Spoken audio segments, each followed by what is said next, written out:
right, the official timekeeper gave me the sign. It's time to go. At 6:30 p.m. Our invocation will be by Linda Lewis this evening. What? Y'all please stand with. Yeah. I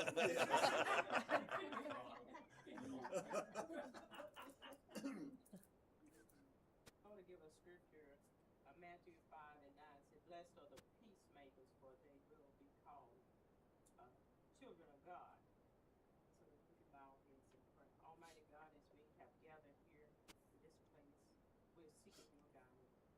Bless each citizen that is here today, and bless each citizen that are watching from home. Bless this council with clarity, so that we can have a good meeting on tonight, make a decision that will affect our city. We thank you for our citizens who serve, protect, teaches, and strengthen our city.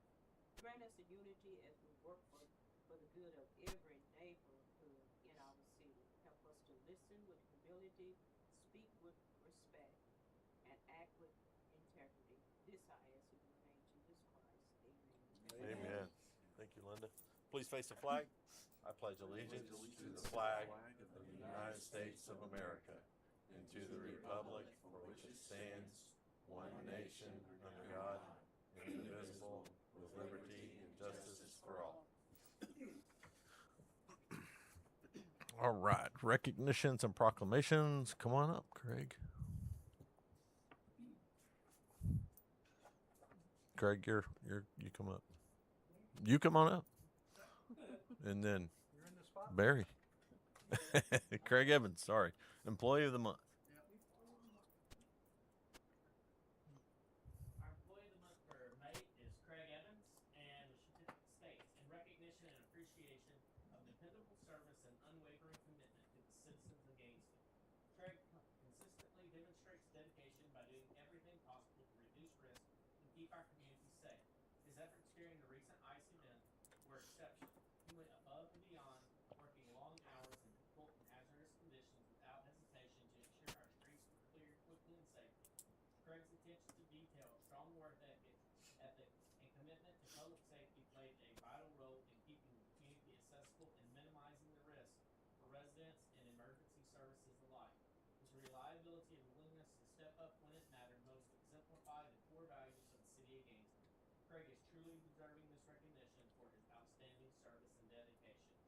Behind that certificate is an extra paid day off certificate that you can turn in when you can work it out with Alan. But, you know, during that ice storm, I think our motor grader broke down several times, and he had to keep working on it. And with that, it was imperative that we continue to move forward. So Craig was there day in, day out, making sure that worked, and so we appreciate it. And plus, he was supervising and making sure and making decisions on what roads were sanded and what roads were we put on with some skid steers and the other less major equipment than the plow. And he also helped coordinate with the cemetery to get some additional streets done. So, Craig, you are awesome. We appreciate all the work you do. Thank you very much.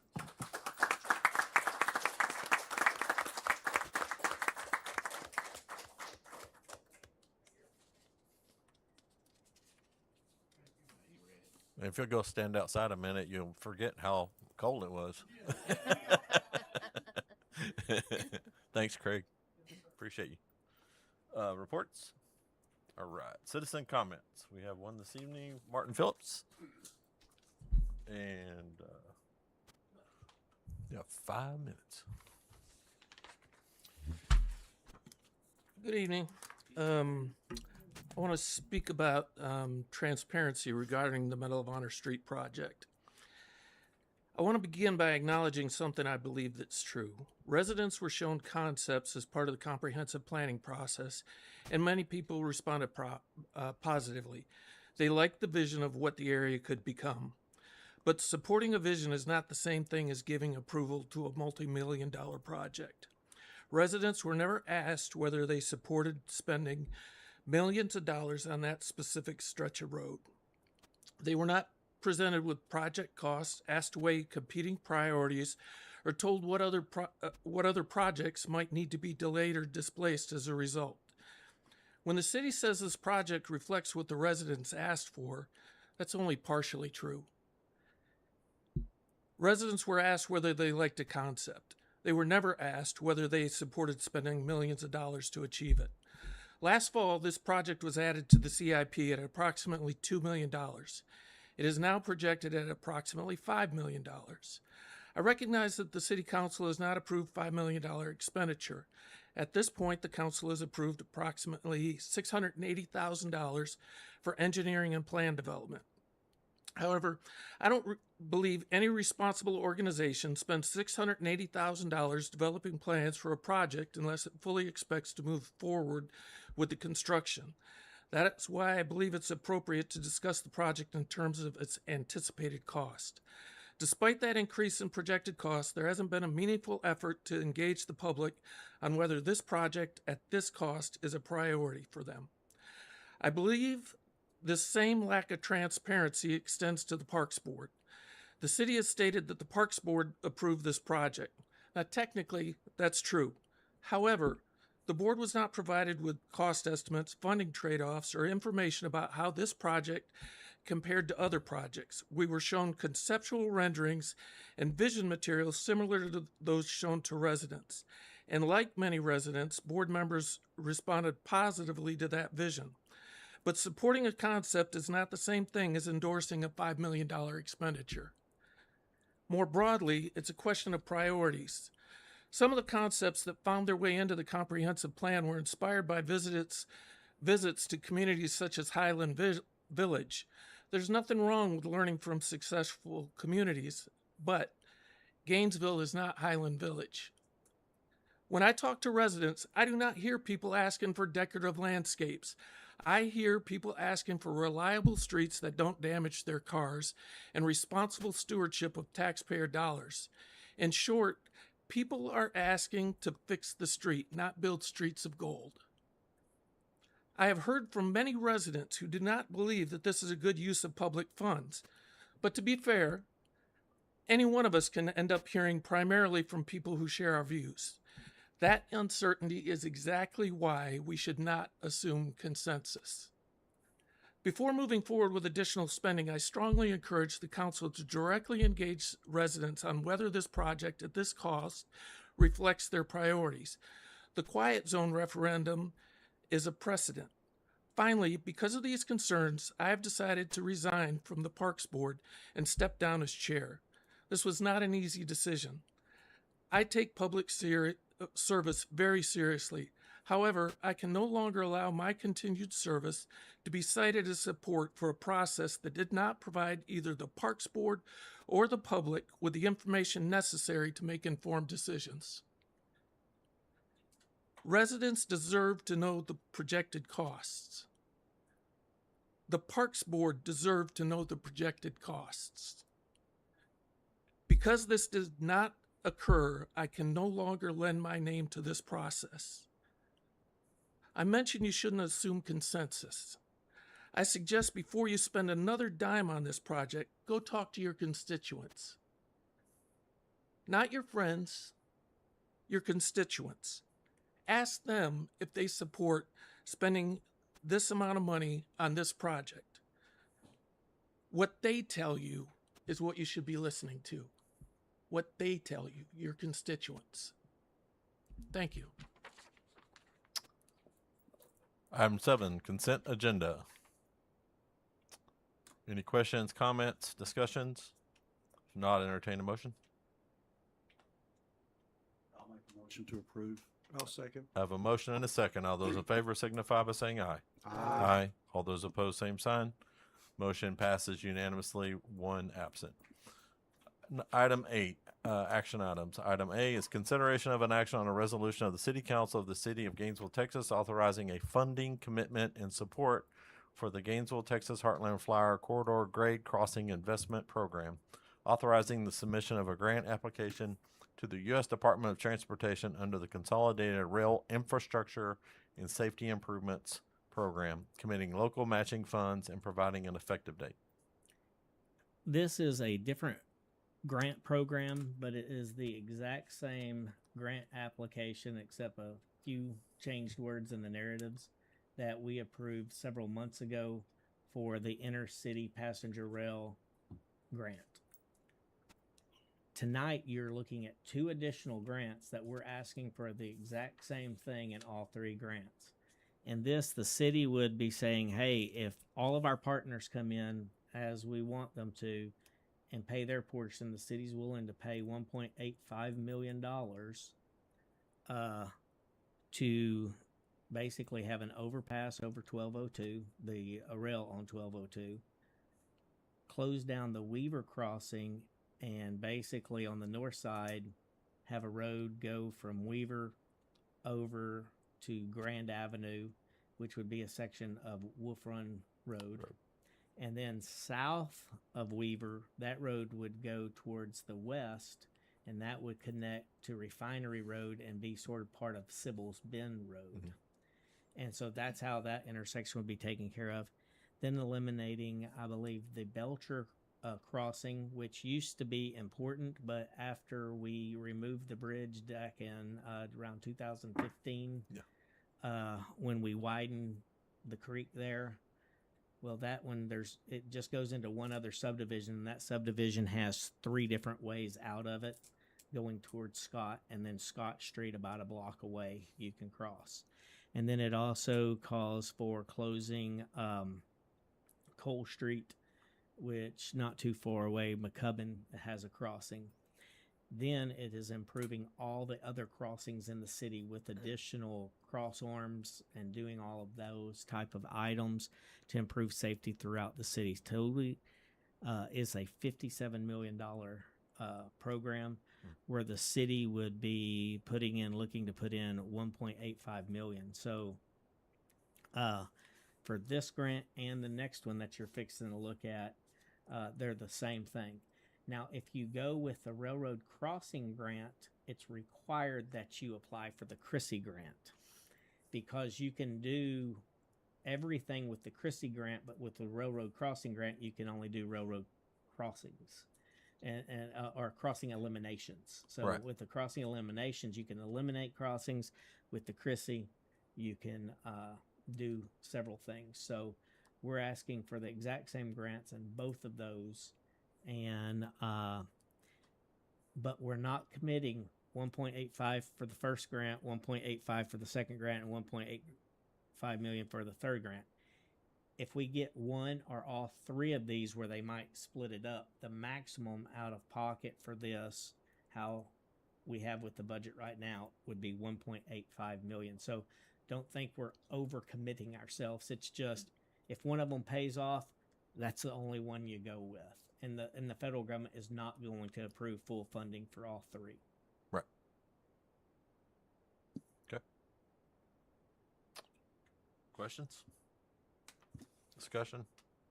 This 1.8 over what period of time? 1.85 million.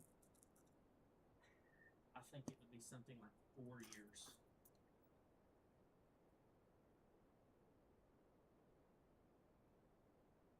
So, what's the timeline to know if we receive the grants? I am not sure on that. Okay. The deadlines on them are? The RCE grant is due next week, and the Okay. Chrissy we have a few more weeks on. Okay. Are the grant applications polished off and ready to go? Yes. And the biggest thing with this is, remember, we're applying for the grant. Once they get it, they're going to ask us to formally accept it and commit to it. And so we have an opportunity at that point to say no.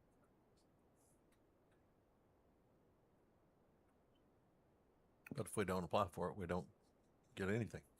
Yes. And I would like to point out, it does cost to write these grants. However, BNSF is paying all of our cost of writing the grants, and they did that on the past grant, and they're doing it for these 2 grants. Wow.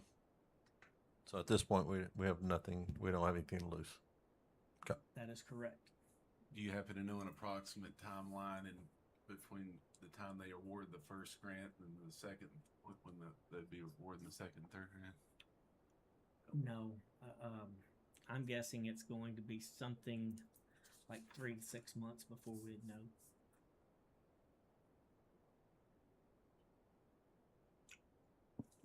Okay.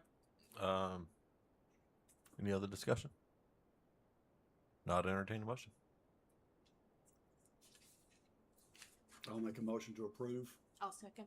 Motion and a second. All those in favor signify by saying aye. Aye. All those opposed, same sign. Motion passes unanimously, one absent. Item B, consideration of an action on a resolution of the City Council of City of Gainesville, Texas, authorizing a funding commitment and support for the Gainesville, Texas Heartland Flyer Corridor Grade Crossing Investment Program, authorizing the submission of a grant application to the U.S. Department of Transportation under the Crossing Safety Program Railroad Crossing Elimination Grant Program, committing local matching funds and providing an effective date. Same grant. So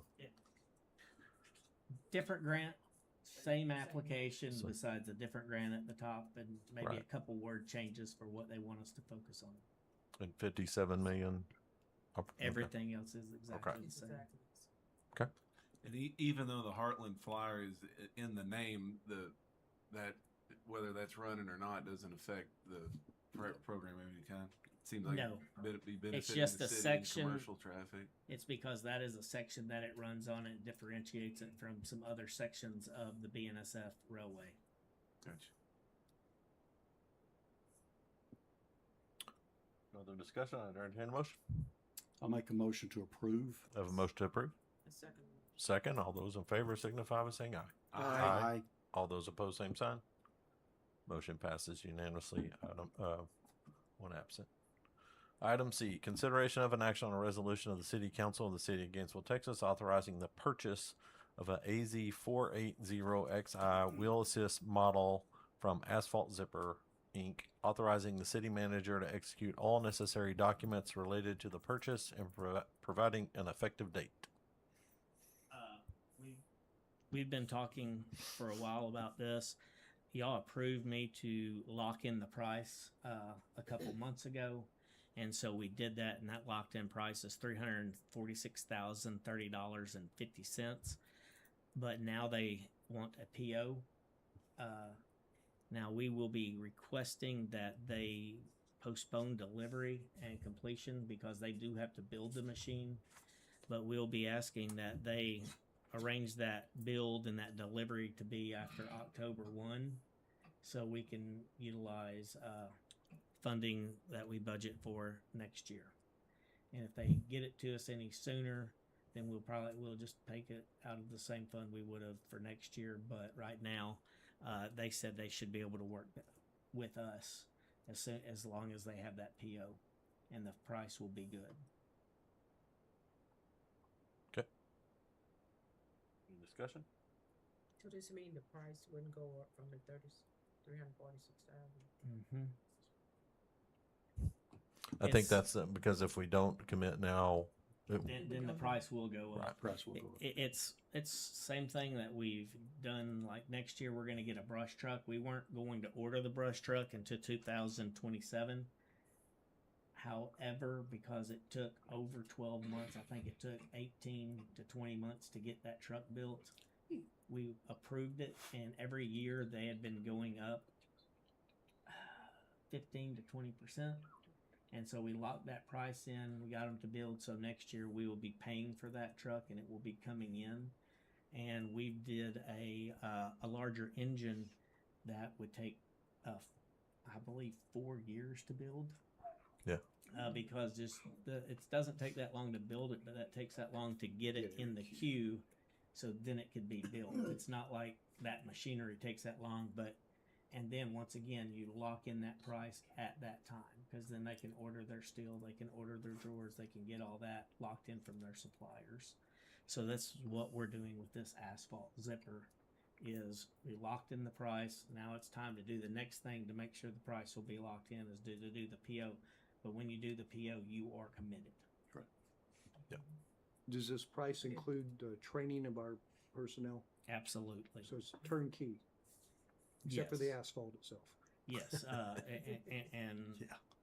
and so this they'll bring it in, they'll train our employees, they'll work with us on different situations around the city, and then we'll be able to move forward utilizing this piece of equipment. So you're saying it comes with training wheels? Yes.